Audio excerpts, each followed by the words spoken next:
Hello dear student, मैं doctor Shipra Verma स्वागत करती हूँ आपका अपने चैनल ट्राइडेंट एजुकेशन में। आज मैं पॉलिटिकल थिंकर्स यानी राजनीतिक विचारक का पार्ट 2 लेकर आई हूँ।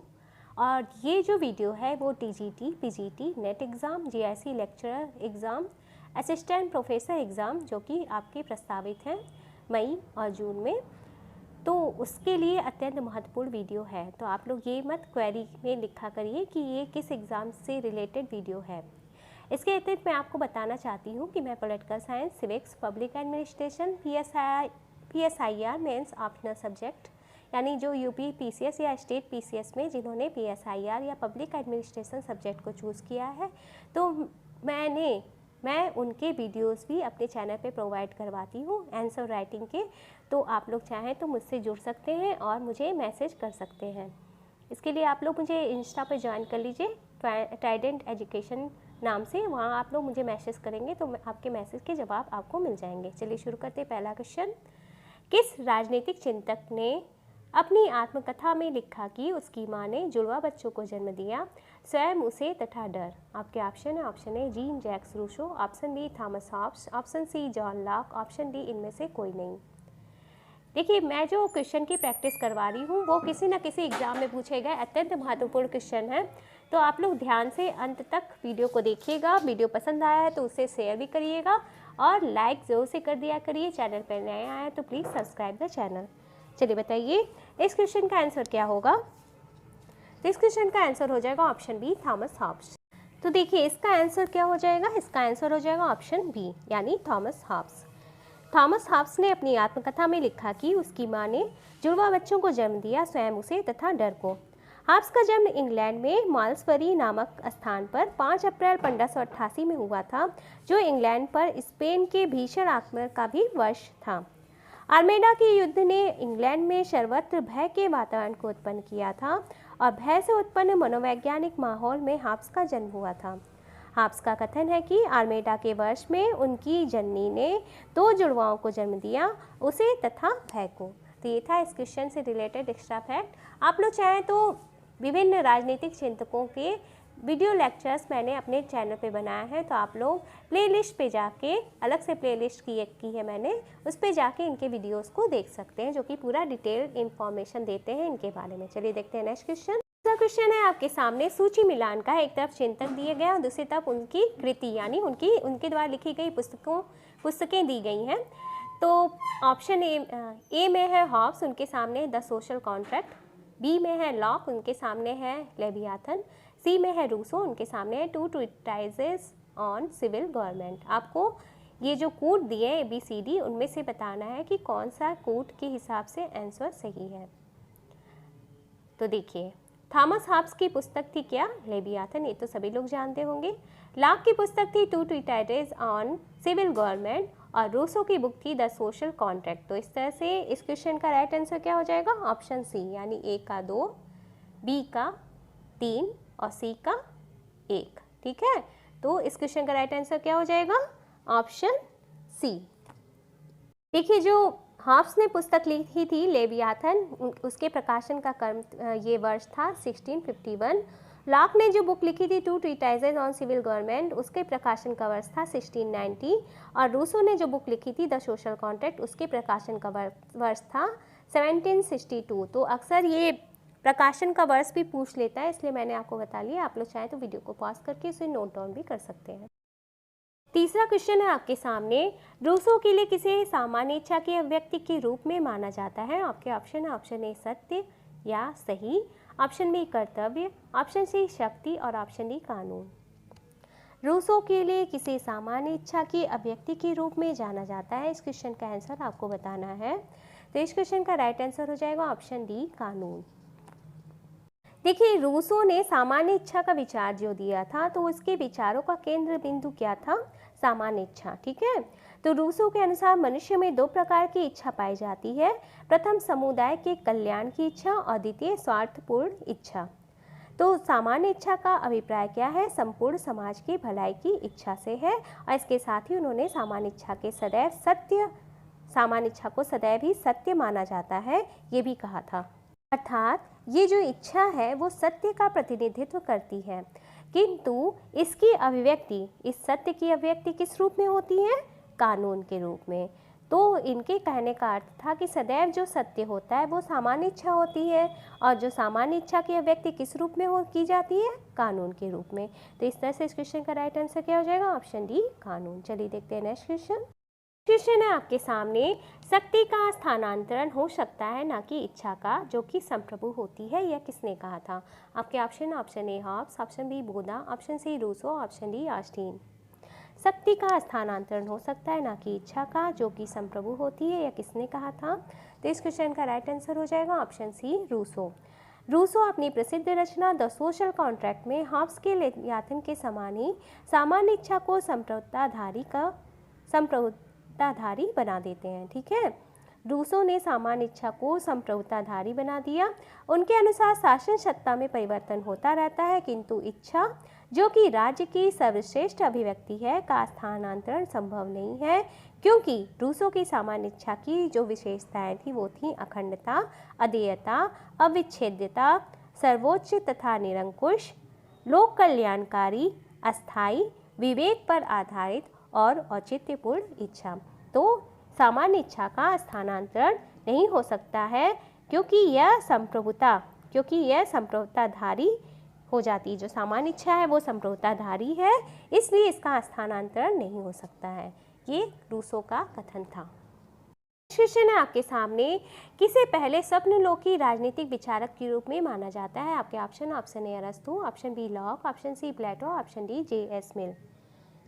किसे पहले स्वप्नलोकी राजनीतिक विचारक के रूप में माना जाता है? तो इस क्वेश्चन का राइट आंसर है ऑप्शन सी, प्लेटो। प्लेटो जो है वो ग्रीक राजनीतिक चिंतन में के इतिहास में एक उच्च कोटि के आदर्शवादी राजनीतिक विचारक थे तथा नैतिकता के एक महान पुजारी थे। प्लेटो की न्याय धारणा में एथेंस की तत्कालीन सामाजिक एवं राजनीतिक बुराइयां, जिनमें लोकतंत्र के नाम पर धार्मिक तंत्र की प्रधानता एवं शक्ति राजनीतिक की उथल पुथल की गंभीर समस्याओं का आदर्शवादी समाधान प्रस्तुत किया गया। प्लेटो को सबसे पहले स्वप्नलोकी राजनीतिक विचारक के रूप में माना जाता है, क्योंकि इनकी जो विचारधारा थी वो आदर्शवाद पर आधारित थी। ठीक है, जो कि पूरी तरह से कोली कल्पना थी। चलिए देखते हैं नेक्स्ट क्वेश्चन। क्वेश्चन है, किसने कहा उन कानूनों का पालन करना जिन्हें हम स्वयं अपने लिए बनाते हैं स्वतंत्रता है? आपके option A Rousseau, option B Locke, option C Green और ऑप्शन डी स्पेंसर। किसने कहा कि उन कानूनों का पालन करना जिन्हें हम स्वयं अपने लिए बनाते हैं, इसी का नाम स्वतंत्रता है? तो इस क्वेश्चन का राइट आंसर हो जाएगा ऑप्शन ए रूसो। रूसो ने कहा था कि जो कानून हम स्वयं अपने लिए निर्धारित करते हैं उनका पालन करना ही स्वतंत्रता है, क्योंकि ये कानून सामान्य इच्छा की देन है। अतः सामान्य इच्छा समाज में स्वतंत्रता को स्थापित करती है। रूसो की अमर कृति, जो कि सोशल कॉन्ट्रैक्ट है, सामाजिक समझौता का पहला वाक्य ही है कि मनुष्य स्वतंत्र पैदा होता है और वह सर्वोच्च जंजीरों में जकड़ा हुआ है। तो ये फैक्ट भी आपके लिए मोस्ट इंपॉर्टेंट है। चलिए देखते हैं नेक्स्ट क्वेश्चन। आप लोग मुझे इंस्टा पे भी फॉलो कर सकते हैं, ट्राइडेंट एजुकेशन नाम से आप लोग सर्च करिएगा इंस्टाग्राम पे जाके, तो वहाँ आप लोग मुझे फॉलो कर सकते हैं, अपनी क्वेरीज़ मुझे भेज सकते हैं, मैसेज कर सकते हैं, जहाँ पे आपके क्वेरीज़ के आंसर दिए जाएंगे। आप लोग ये भी मुझे बता सकते हैं कि आपको किन टॉपिक पे वीडियोस चाहिए, और अगर आपका सब्जेक्ट PSIR है या फिर पब्लिक एडमिनिस्ट्रेशन है तो आप लोग मुझे बता सकते हैं कि आपको वीडियोज़ चाहिए। तो PSIR सब्जेक्ट यानी जो कि ये पब्लिक एडमिनिस्ट्रेशन और पॉलिटिकल साइंस, इसके अतिरिक्त जो GS का जो पोर्शन है जिसका भारतीय शासन एवं राज व्यवस्था से संबंधित, उसकी भी तैयारी मैं करवा सकती हूँ। आप लोग मुझे क्वेरीज दे सकते हैं, भेज सकते हैं, अपने डाउट्स जो होते हैं वो क्लियर कर सकते हैं। तो इंस्टा पे मुझे ज्वाइन कर लीजिए। ठीक है, चलिए देखते हैं नेक्स्ट क्वेश्चन। नेक्स्ट क्वेश्चन है, नागरिकता की अवधारणा में किसने गुलामों को बाहर रखा? नागरिकता की अवधारणा में किसने गुलामों को बाहर रखा? आपके option A Plato, option B अरस्तु, option C Hobbes, option D Austin. नागरिकता की अवधारणा से किसने गुलामों को बाहर रखा? तो इसका राइट आंसर ऑप्शन बी अरस्तु। अरस्तु ने नागरिकता की अवधारणा में गुलामों को बाहर रखा। इन्होंने अपने प्रसिद्ध पुस्तक पॉलिटिक्स में यह स्पष्ट किया है कि राज्य का नागरिक वही बन सकता है जो राजनीतिक कार्यों में सक्रिय रूप से भाग लेता है। वह गुलामों के साथ साथ स्त्रियों तथा बच्चों, श्रमिकों, शिल्पियों और विदेशी नागरिकों को भी नागरिकता के अधिकार से वंचित रखता है। अरस्तू का कहना था कि वह व्यक्ति नागरिक है जो अस्थायी रूप से न्याय के प्रशासन तथा राजकीय पदों को ग्रहण करने की प्रक्रिया में भाग लेता है। एक क्वेश्चन ये भी आता है कि अगर वो कौन सा विचारक है जिसके नागरिकता की अवधारणा को अगर अपना लिया जाए तो देश की आधे से अधिक जनसंख्या नागरिकता से वंचित रह जाएगी। तो इसका भी आंसर है अरस्तू, क्योंकि इनके अगर नागरिकता की धारणा को अपना लिया जाए तो आधे से अधिक जनसंख्या जो है वो नागरिकता से वंचित हो जाएगी, क्योंकि इन्होंने स्त्रियों, बच्चों, श्रमिकों, शिल्पियों, विदेशी नागरिकों को नागरिकता के अधिकार से वंचित रखा। इन्होंने स्त्रियों को, बच्चों को, श्रमिकों को, शिल्पियों को और विदेशी नागरिकों को नागरिकता के अधिकार से वंचित रखा। तो इस तरह से आधे से अधिक जनसंख्या क्या हो जाएगी, नागरिकता से वंचित रह जाएगी। चलिए देखते हैं नेक्स्ट क्वेश्चन। क्वेश्चन नंबर 8 है, पॉलिटिक्स पुस्तक को किसने लिखा जिसे राजनीतिक विज्ञान की एक महान कृति माना जाता है? आपके ऑप्शन है, option A Plato, option B Kautilya, option C अरस्तू और option D RJ Gettell. I think इसका आंसर तो सभी को पता होगा। आपको एक और बात बताना चाहती हूँ कि इसका जो पहला पार्ट था वो अगर आप लोगों ने नहीं देखा है तो इस वीडियो के आई बटन पे, जो गोल घेरे में एक आई बटन है ना, उस पर क्लिक करिएगा तो उस वीडियो का लिंक आपको मिल जाएगा, या फिर इसके एंड स्क्रीन पर उस वीडियो का लिंक मिल जाएगा। तो आप लोग उस पर क्लिक करके उस वीडियो को जोर से देखिएगा। उसमें भी 30 अत्यंत महत्वपूर्ण क्वेश्चन डिस्कस किए गए थे। इसके पहले भी बहुत सारे मैंने वीडियोज़ बना रखे हैं, तो आप लोग प्ले लिस्ट पर जाकर UP PCS GIC lecturer play list है और असिस्टेंट प्रोफेसर नाम की प्ले लिस्ट है, उस पे जाके इन वीडियोस को देख सकते हैं। ठीक है, तो इस क्वेश्चन का राइट आंसर क्या हो जाएगा, ऑप्शन सी अरस्तू। पॉलिटिक्स जो है वो अरस्तू की कृति है। नेक्स्ट क्वेश्चन है, किसने आत्मरक्षा के अधिकार को व्यक्ति का प्राकृतिक अधिकार माना है? आपके option A Plato, option B Hobbes, option C Bentham और ऑप्शन डी बर्क। किसने आत्मरक्षा के अधिकार को व्यक्ति का प्राकृतिक अधिकार माना है, आपको ये बताना है। तो इस क्वेश्चन का राइट आंसर हो जाएगा ऑप्शन बी हॉब्स। देखिए, आत्मरक्षा के अधिकार को व्यक्ति का प्राकृतिक अधिकार हॉब्स मानते हैं। इन्होंने अपनी प्रसिद्ध बुक लेवियाथन में हॉब्स ने अपनी पुस्तक लेवियाथन में शासक को सभी अधिकारों का स्रोत बताकर निरंकुश बना दिया, लेकिन आत्मरक्षा के अधिकार को, जो कि प्राकृतिक प्रदत्त है या जो कि प्रकृति द्वारा स्वतः ही प्राप्त है, व्यक्तियों को सौंपकर व्यक्तिवाद का समर्थक भी बन जाते हैं। ठीक है, हॉब्स के अनुसार प्राकृतिक अधिकार और प्राकृतिक कानून में अंतर है। उसके मतानुसार प्राकृतिक अधिकार का अर्थ क्या है? हॉब्स कहते हैं कि प्राकृतिक अधिकार और प्राकृतिक कानून में अंतर है, और इनके अनुसार प्राकृतिक अधिकार का अर्थ है प्रत्येक मनुष्य को आत्मरक्षा हेतु आवश्यक समस्त कार्यों को करने की स्वतंत्रता को ही प्राकृतिक अधिकार कहा जाता है। चलिए देखते हैं नेक्स्ट क्वेश्चन। आपके सामने निम्नलिखित में से कौन से दो कथन सही हैं? पहला है, प्लेटो ने अधिकारों की तुलना में कर्तव्यों पर अधिक बल दिया। बी है, उसका आदर्श राज्य केवल एक विचार था, ना कि वास्तविकता। सी है, वह नारीवादी नहीं था। और डी है, उसने वर्ग राज्य की बात कही। सही विकल्प चुनना है आपको क्यूट की सहायता से। तो ऑप्शन ए में है ए व बी, ऑप्शन बी में है ए और सी, ऑप्शन सी में है ए और डी, और ऑप्शन डी में है बी व सी। आपने बताना है कि इनमें से कौन से कथन सही हैं। तो इस क्वेश्चन का राइट आंसर हो जाएगा ऑप्शन ए और बी, यानी प्लेटो ने अधिकारों की तुलना में कर्तव्यों पर अधिक बल दिया था और उसका आदर्श राज्य केवल एक विचार था, ना कि वास्तविकता। क्यों ये कथन सही है? तो प्लेटो ने अपने प्रसिद्ध ग्रंथ रिपब्लिक में आदर्श राज्य को प्रस्तुत किया था और अपने वास्तविक राज्य को अपनी पुस्तक लॉज में प्रस्तुत किया था। तो ये फैक्ट भी आपके लिए इम्पॉर्टेंट है कि इन्होंने अपने ग्रंथ रिपब्लिक में आदर्श राज्य की बात की थी और अपने वास्तविक राज्य को इन्होंने लॉज में प्रस्तुत किया था, जिसमें कानून को सर्वोच्च स्थान दिया गया था, और वही रिपब्लिक में दार्शनिक शासक को, यानी लॉज में कानून को सर्वोच्च स्थान दिया गया था और रिपब्लिक में दार्शनिक शासक को सर्वोच्च स्थान प्राप्त था। प्लेटो के अनुसार न्याय प्रत्येक व्यक्ति द्वारा अपने कर्तव्यों का पालन करना तथा दूसरे के कार्यों में हस्तक्षेप न करना है। अतः अधिकारों की तुलना में प्लेटो ने कर्तव्यों पर जोर दिया था। चलिए देखते हैं नेक्स्ट क्वेश्चन है आपके सामने। आगमनात्मक विधि को अंगीकार किए जाने से संबंधित निम्नलिखित में से कौन से दो विकल्प सही हैं? आप ये ए में है प्लेटो, बी में है मैकियावेली, सी में है थॉमस एक्विनास और डी में है थॉमस हॉब्स। आपको बताना है कि इनमें से कौन से दो विचारकों ने आगमनात्मक विधि को अंगीकार किया था। तो इस क्वेश्चन का राइट आंसर हो जाएगा ऑप्शन सी, बी और डी, यानी कि मैकियावेली और थॉमस हॉब्स ने क्या किया था, आगमनात्मक विधि को अपनाया था। मैकियावेली और थॉमस हॉब्स ने आगमनात्मक विधि को अपनाया था। इसके अतिरिक्त अरस्तु को भी आगमनात्मक विधि अपनाने पर अरस्तु ने भी आगमनात्मक विधि को अपनाने पर जोर दिया था। आगमनात्मक विधि क्या होती है, आप लोग मुझे कमेंट करके बताइएगा, क्योंकि मैंने इसे अपने अरस्तु के वीडियो लेक्चर में बताया है कि आगमनात्मक विधि क्या होती है।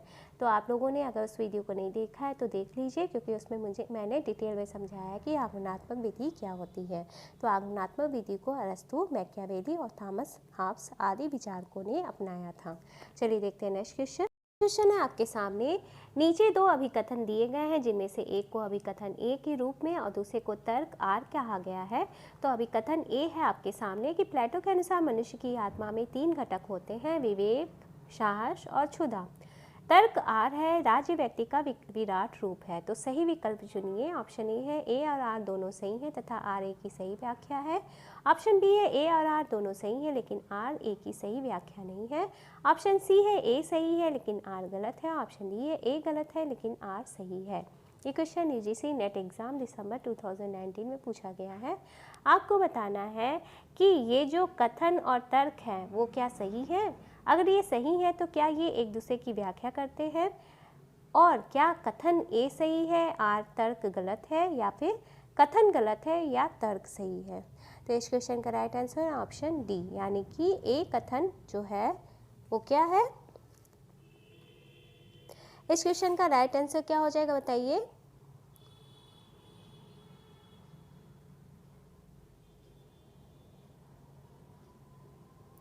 इस क्वेश्चन का राइट आंसर हो जाएगा ऑप्शन ए।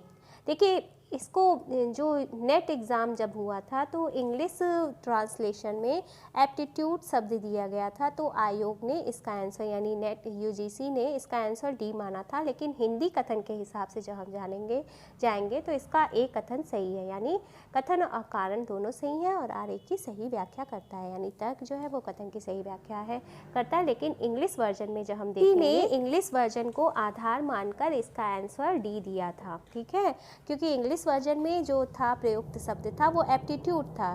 तो एप्टीट्यूड शब्द को सही मानकर उसने इंग्लिश वर्जन में यूजीसी ने ऑप्शन डी को सही माना था, जबकि हिंदी वर्जन के हिसाब से अगर हम हिंदी में कथन को देखेंगे तो ऑप्शन ए सही होगा। चलिए देखते हैं नेक्स्ट क्वेश्चन। नवा क्वेश्चन आपके सामने, प्राकृतिक एवं परंपरागत असमानता के बीच किसने विभेद किया है। प्राकृतिक तथा परंपरागत असमानता के बीच किसने विभेद किया, आपको ये बताना है। आपके ऑप्शन है option A Hobbes, option B Locke, option C Rousseau, option D Bentham. तो इस क्वेश्चन का राइट आंसर हो जाएगा ऑप्शन सी रूसो। रूसो ने प्राकृतिक और परंपरागत असमानता के मध्य विभेद किया है और परंपरागत असमानता को समाप्त करने के लिए तथा वास्तविक स्वतंत्रता की प्राप्ति के लिए समझौता का वर्णन किया है, ठीक है। चलिए देखते हैं नेक्स्ट क्वेश्चन आपके सामने। क्वेश्चन नंबर 14, आकृति का सिद्धांत यानी थ्योरी ऑफ फॉर्म और गुफाओं का रूपक एलेगरी ऑफ कैप्स निम्नलिखित में से किससे संबंधित है। आपके option A Plato, option B अरस्तु, option C Machiavelli, option D Hobbes. आकृति का सिद्धांत यानी थ्योरी ऑफ फॉर्म और गुफाओं का रूपक यानी एलेगरी ऑफ कैप्स निम्नलिखित में से किससे संबंधित है। तो इस क्वेश्चन का राइट आंसर है ऑप्शन ए प्लेटो। आकृति का सिद्धांत और गुफाओं का रूपक प्लेटो से संबंधित है। क्वेश्चन है, किसने कहा कि व्यक्ति का जीवन एकाकी, क्षुद्र, घिनौना, पशुवत और अल्प है। आपके option A Machiavelli, option B Hobbes, option C Locke, option D Rousseau. किसने कहा कि व्यक्ति का जीवन एकाकी, क्षुद्र, घिनौना, पशुवत और अल्प है।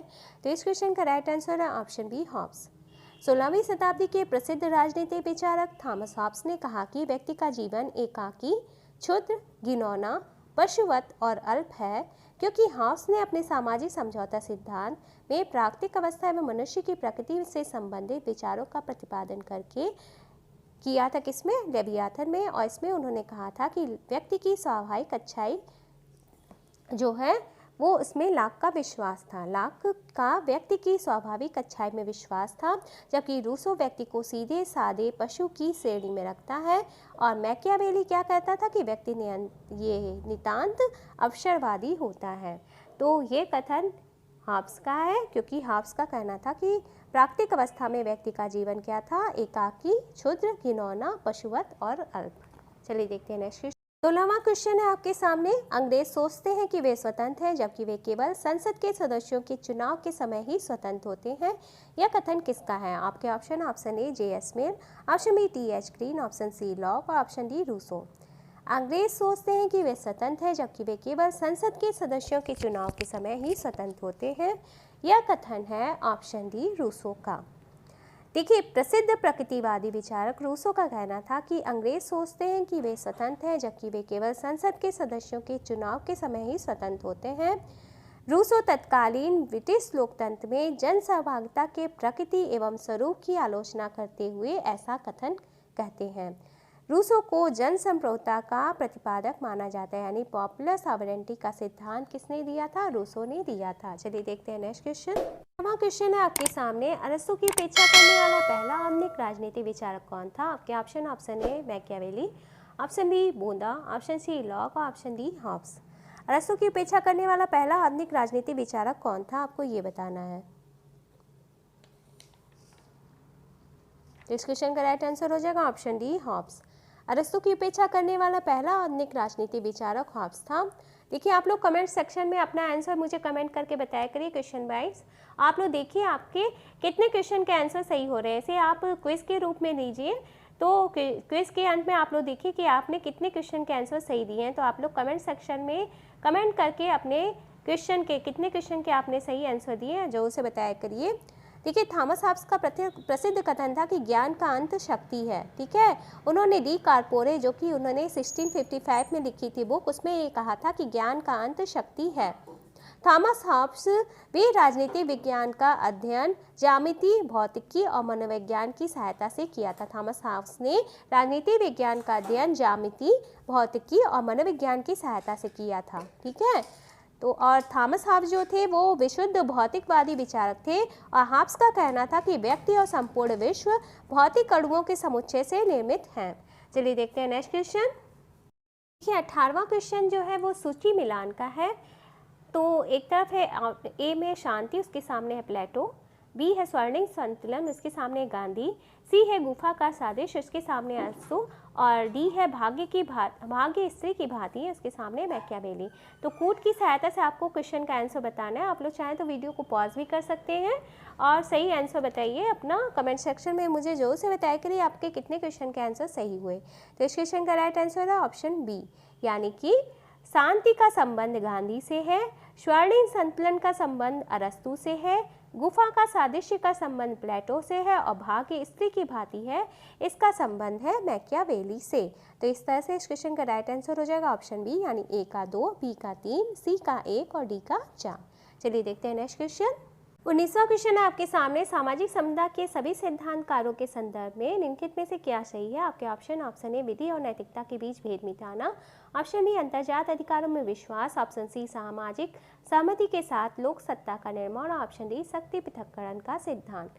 सामाजिक संविदा के सभी सिद्धांतकारों के संदर्भ में निम्नलिखित में से क्या सही है, आपको ये बताना है। तो इस क्वेश्चन का राइट आंसर हो जाएगा ऑप्शन सी, सामाजिक सहमति के साथ लोक सत्ता का निर्माण। ये सामाजिक संविदा के सभी सिद्धांतकारों के संदर्भ में सही है, क्योंकि हॉब्स और लॉक दोनों ही समझौतावादी विचारक हैं। इन्होंने सामाजिक समझौते के माध्यम से लोकतंत्र का विचार प्रस्तुत किया था। हॉब्स का कहना था कि सामाजिक संविदा का अभिप्राय व्यक्तियों का समुदाय ने आपस में मिलकर एक राज्य का निर्माण किया था सामाजिक संविदा के सिद्धांत के द्वारा के आधार पर। और हॉब्स सामाजिक समझौते में सहमति के सिद्धांत को मानते हैं। उनका कहना था कि सामाजिक समझौते में सहमति का सिद्धांत पाया जाता है। तो लॉक ने भी हॉब्स की तरह यह माना था कि सामाजिक समझौते के द्वारा राज्य की उत्पत्ति हुई है, और उसने मानव स्वभाव व प्राकृतिक अवस्था आदि का वर्णन करते हुए राज्य की उत्पत्ति की व्याख्या की थी। हॉब्स ये भी कहते थे कि व्यक्तियों ने अपने आत्मरक्षा के अधिकार के लिए आपस में समझौता करके अपनी सभी शक्तियां एक सर्वोच्च राज्य को सौंप दी थी। चलिए देखते हैं नेक्स्ट क्वेश्चन। देखिए क्विज प्रैक्टिस का 20वां क्वेश्चन आपके सामने है। अरस्तु ने यह घोषणा करने में कि मनुष्य स्वभाव के से एक राजनीतिक प्राणी है, उसका कौन सा एक आशय नहीं था? आपके ऑप्शन ए, मनुष्य केवल राजनीतिक समुदाय में ही अच्छा जीवन जी सकता है। ऑप्शन बी है, राजनीतिक एक नैतिक प्रक्रिया है जिसका सरोकार एक महत्वपूर्ण समाज की रचना से है। ऑप्शन सी, हॉब्स और नागरिक समाज के बीच राज्य और नागरिक समाज के बीच विभेद है। ऑप्शन डी है, राजनीतिक एक श्रेष्ठ विज्ञान। राजनीति एक श्रेष्ठ विज्ञान है जो अनिवार्यतः एक अच्छे समाज की रचना का प्रयास है। अरस्तु ने यह घोषणा करने में कि मनुष्य स्वभाव से एक राजनीतिक प्राणी है, उसका कौन सा एक आशय नहीं था? तो इस क्वेश्चन का राइट आंसर ऑप्शन सी, राज्य और नागरिक समाज के बीच विभेद है। देखिए अरस्तु ने क्या कहा था कि मनुष्य केवल राजनीतिक समुदाय में ही अच्छा जीवन जी सकता है। इसके अतिरिक्त उसका कहना था कि राजनीति एक नैतिक प्रक्रिया जिसका सरोकार एक न्यायपूर्ण समाज की रचना से है। इसके साथ ही उसने राजनीति को एक श्रेष्ठ विज्ञान की संज्ञा प्रदान की थी जिसका जो लक्ष्य था वो अच्छे समाज की रचना करना था। ठीक है, तो ये जो कथन है श्री राज्य और नागरिक समाज के बीच विभेद है, ये सही नहीं है, क्योंकि अरस्तु कहता था कि राज्य सज्जीवन के लिए आया है और अच्छे जीवन के लिए अस्तित्व में बना हुआ है। तो यहाँ पर अच्छे जीवन शब्दों का प्रयोग नैतिक जीवन के अर्थ में ही किया गया है। चलिए देखते हैं नेक्स्ट क्वेश्चन। क्वेश्चन है, कार्ल प्रॉपर की रचना open society and its enemies निम्नलिखित में से किसकी मीमांसा है? आपके ऑप्शन ए, हीगल और कांट। ऑप्शन बी, मार्क्स और Weber. Option C, Plato, Hegel और मार्क्स। ऑप्शन डी, प्लेटो और अरस्तु। कार्ल प्रॉपर की रचना open societies and its enemies किसकी मीमांसा है, आपको ये बताना है। ठीक है, तो इस क्वेश्चन का राइट आंसर हो जाएगा ऑप्शन सी, प्लेटो, हीगल और मार्क्स की मीमांसा है। देखिए कार्ल मार्क्स ने अपनी रचना जो open societies and its enemies जो कि 1945 में प्रकाशित हुई थी, प्लेटो को मुक्त समाज का शत्रु कहा है। कार्ल प्रॉपर के अनुसार प्लेटो, हीगल और मार्क्स मुक्त समाज के शत्रु हैं, इसलिए प्लेटो को सर्वाधिकारवाद का दार्शनिक या प्रणेता कहा जाता है। कार्ल प्रॉपर ने प्लेटो को पहला फाशीवादी कहा था और प्लेटो और फाशीवाद में कई समानताएं और असमानताएं हैं, इसलिए भी उन्होंने कहा था। इसके अतिरिक्त एक कथन और भी है इम्पॉर्टेंट प्लेटो के बारे में कि मैक्सी ने प्लेटो को पहला कल्पनालोकी विचारक कहा था, क्योंकि उनके जो आदर्श राज्य का विकार था सिर्फ कोरी कल्पना पर आधारित था। इसके अतिरिक्त हन्ना आरेंट ने भी प्लेटो को फाशीवाद का दार्शनिक प्रणेता कहा था। चलिए देखते हैं नेक्स्ट क्वेश्चन। क्वेश्चन है आपके सामने, निम्नलिखित में से कौन सी कृति मार्क्स और एवं एंजल्स की है? आपके option A, origin of species. Option B, the essence of Christianity.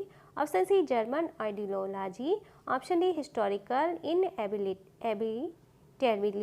ठीक है, इनएबिटेबिलिटी। तो इस क्वेश्चन का right answer option C, Marx एवं एंजल्स की जो बुक है वो है जर्मन आइडियोलॉजी। ठीक है, ऑरिजिन ऑफ स्पीसीज जो बुक है वो मार्क्स की है। द एसेंस ऑफ क्रिश्चियनिटी ये बुक भी मार्क्स की है।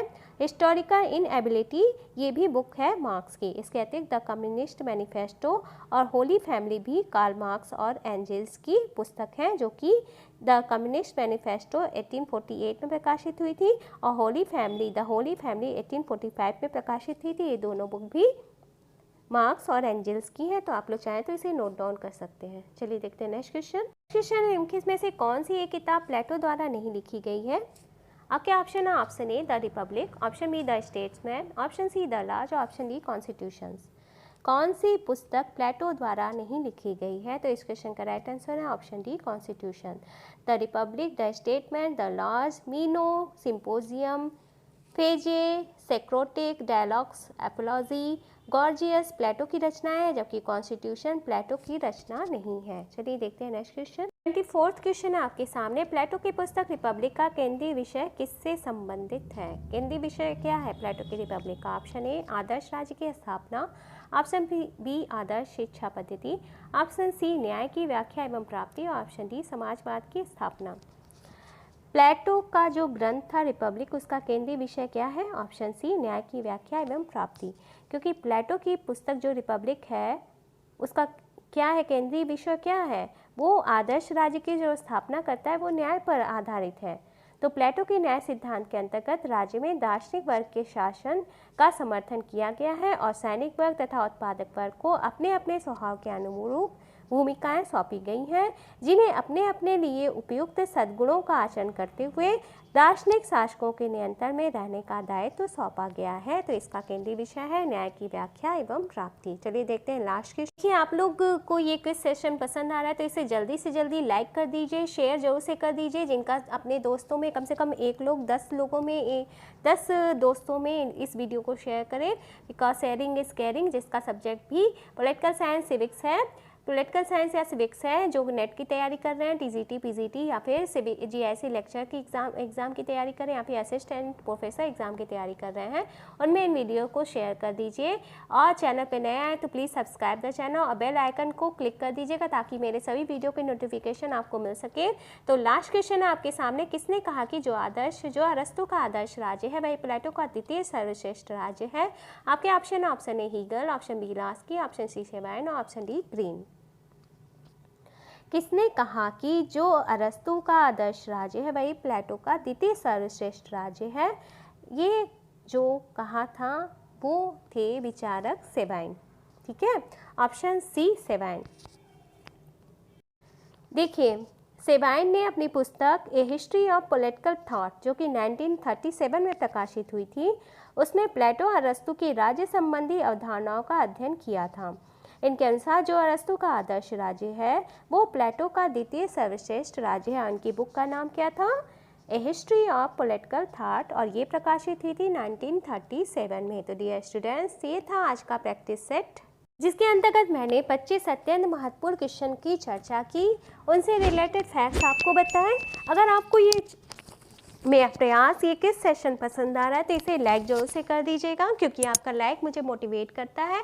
कमेंट सेक्शन में मुझे जरूर से बताइएगा कि आपके द्वारा कितने किए गए क्वेश्चन के आंसर सही हुए, क्योंकि इससे मुझे पता चलेगा कि आप लोग की तैयारी किस स्तर पे है। ठीक है, ज़्यादा से ज़्यादा शेयर किया करिए इन वीडियोज़ को फेसबुक ग्रुप के माध्यम से, फेसबुक स्टडी ग्रुप के माध्यम से, व्हाट्सएप ग्रुप के माध्यम से, व्हाट्सएप पे अगर ग्रुप है तो उसके माध्यम से। इसके अतिरिक्त जो टेलीग्राम पे चैनल्स हैं उन पे भी आप इन्हें शेयर कर सकते हैं, बिकॉज शेयरिंग इज़ केयरिंग। और इसमें आप लोग मुझे योगदान दीजिए, क्योंकि ये चैनल जब ग्रो करेगा तो अधिक से अधिक वीडियोस आपको पॉलिटिकल साइंस सिविक्स सब्जेक्ट के मिल सकेंगे। और जब व्यूज़ कम आते हैं तो मैं डीमोटिवेट होती हूँ। ठीक है, तो इसे ज़्यादा से ज़्यादा शेयर करिए ताकि अधिक से अधिक व्यूज़ आए और इसी तरह के आपको यूज़फुल वीडियोस मिल सकें। तो अगले प्रैक्टिस सेट के साथ फिर से प्रस्तुत होंगी। आप लोग सुझाव जरूर से दीजिएगा कमेंट सेक्शन में। तब तक के लिए अपना ख्याल रखिए। Bye, take care.